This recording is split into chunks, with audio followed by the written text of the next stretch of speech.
আমাদের কায়েদ, আমাদের রাহবার আল্লামা জুনায়েদ বাবু নগরীকে সামনে রেখে গোটা বাংলাদেশের আলেম সমাজ আজ যেভাবে ঐক্যবদ্ধ, আল্লাহ পাক এই ঐক্যকে আরো বেশি সীসাঢালা প্রাচীরের মতো মজবুত করে দেন। যে কোনো বাতিলের মোকাবেলায় আমরা যেন পাহাড়ের মতো অটল থাকতে পারি।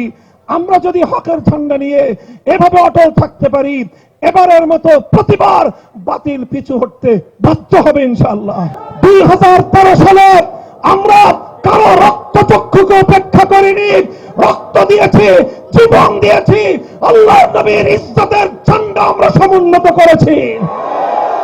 আপনি যে ত্যাগ দিয়েছেন, যে কোরবানি দিয়েছেন, আপনি যে জুলুম এবং নির্যাতন স্বীকার করেছেন, আমি মামুনুল হক তার ব্যক্তিগত সাক্ষী।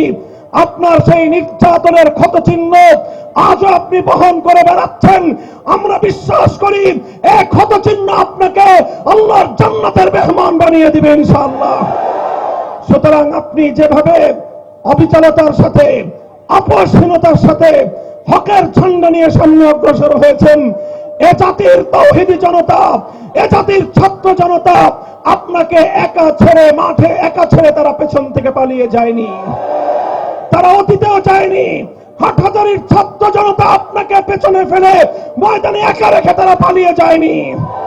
শুধু হাটহাজারীর ছাত্ররা নয়, সারা বাংলাদেশের ছাত্র জনতা, তাওহীদি জনতা আপনার সাথে আছে ইনশাআল্লাহ। আপনি এসেছেন, আমরা ধন্য।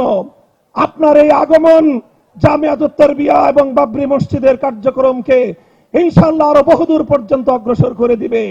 সারা পৃথিবী থেকে ধর্মপ্রাণ মুসলমান তাকিয়ে আছে আজ কলাতিয়ার এই বাবরি মসজিদ কমপ্লেক্সের দিকে, এই জামিয়াতুত তারবিয়ার দিকে, যে আজ এখানে কায়েদে মিল্লাতে ইসলামিয়ার আগমন ঘটছে।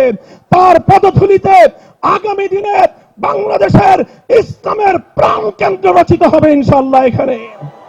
আল্লাহ পাক রব্বুল আলামিন আমাদের স্বপ্নকে বাস্তবায়ন করার তৌফিক দান করুন।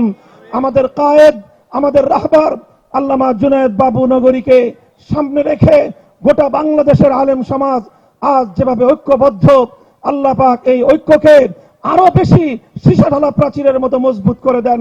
যে কোনো বাতিলের মোকাবেলায় আমরা যেন পাহাড়ের মতো অটল থাকতে পারি। আমরা যদি হকের ঝান্ডা নিয়ে এভাবে অটল থাকতে পারি, এবারের মতো প্রতিবার বাতিল পিছু হটতে বাধ্য হবে ইনশাআল্লাহ। আল্লাহ পাক রব্বুল আলামিন হযরতের হায়াতের মধ্যে, ইলমের মধ্যে, আমলের মধ্যে এবং ইস্তেকামত এবং শুজাআতের মধ্যে আল্লাহ পাক বরকত দান করুন। আমি হযরতের কাছে মুআদ্দাবানা দরখাস্ত পেশ করতেছি, আজকের এই মহাসম্মেলনের আগত হাজারো জনতার সম্মুখে হযরতের মূল্যবান